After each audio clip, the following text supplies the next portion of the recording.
xaalis kenn du ko liggéey dañu koy lijjanti.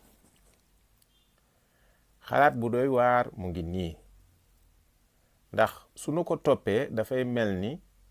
luy woyofal liggéey ci aminu xaalis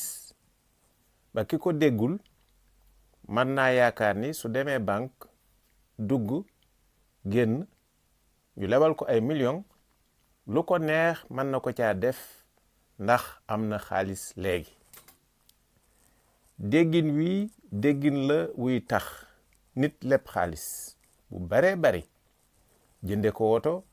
mbaa tabax ko ay kër ba mu ni pëng ñaa ko lebaloon topp ko di ko fayeeku ba mujj yoon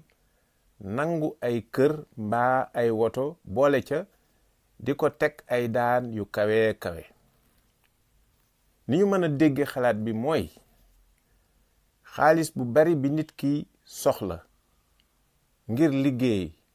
dëgg luy indi xaalis faaw mu jóg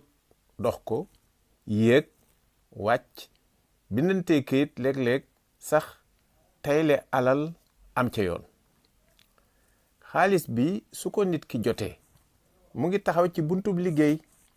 su ko jëfandikoo ci biir liggéey bu ñu tëral jëmu ya ñu leer ca lay jure alal ju koy may mu delloo bor ba dellu indil ko alal ju yees ju lew. xaalis bu ñu lijjanti su ca liggéey toppul ci lëj lay mujj.